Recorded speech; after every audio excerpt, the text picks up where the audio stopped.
Thank you, Mr. Chairman, and I want to commend the nominees for stepping up to serve the public, both in the federal government and the D.C. government. Mr. Hooks, you come to us with more than 30 years of public service. I've seen law enforcement, public safety in North Carolina. I think your firsthand experience working with FEMA, which is the leading emergency management federal level, but also doing that at the state level is critical background for someone tapped to help lead the agency. Yeah, I'm sure you saw that in the latest legislation, the infrastructure legislation, there's a $1 billion funding for the BRIC program, which is the Building Resilient Infrastructure and Communities program. I think this is a good program, and I think it'll make your job a lot different, and ultimately will help the taxpayer and certainly citizens who live in areas that are prone to natural disasters, because it lets you mitigate disasters before they strike. And confirms my hope that you will use your state experience to ensure that BRIC is used in a strategic way for exactly those purposes, to target those regions with the highest vulnerabilities to disasters.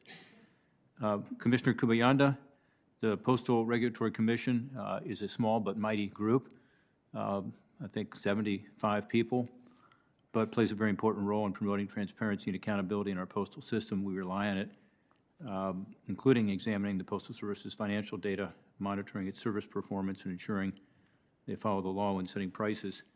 Over the past 2 years, as you know, the importance of the Postal Service to our nation's supply chain has stood out, and the Postal Service faces obviously a difficult situation as first-class mail, which has traditionally sustained the institution, has continued to decline, and so it's a time of change. I know this is your second nomination to the Postal Regulatory Commission. You've already served as a commissioner for nearly 3 years and chairman since January 1st. I look forward to hearing your thoughts on the nation's postal system, as well as its challenges and what you are looking forward to for the future. Ms. Blatchford, I enjoyed our conversation over the telephone. As you know, I think this is an incredibly important position, the Comptroller in the Office of Federal Management, OMB. I think it's one of the most important positions in the federal government as the federal government addresses the significant economic and other issues that face our country. As a former OMB director, I was very reliant on the person in this position, and understand it's important to our federal government's proper functioning. It's so important that Congress actually placed specific qualifications on the position, and this is established in the U.S. Code under 31 U.S.C. Section 504. The Comptroller is required to possess a demonstrated ability and practical experience in accounting, financial management, and financial systems, and extensive practical experience in financial management in large governmental or business entities. End quote. I look forward to discussing how you meet these requirements for the position of Comptroller. And if you are confirmed, I look forward to working with you on improving transparency in the federal government and better access for all taxpayers to the accountability that comes from more information.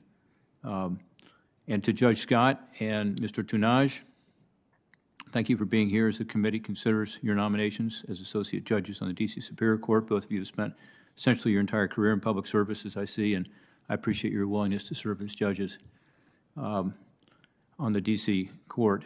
Congress has a unique relationship with the D.C. justice system, as outlined in the House in the Home Rule Act. As you know, there are important issues facing D.C., including rising crime that all of us are aware of. There have been significantly more homicides, assaults, and armed robberies this year than there were at the same time last year, as an example.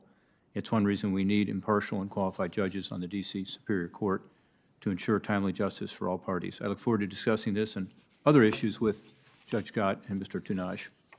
Thank you, Mr. Chairman.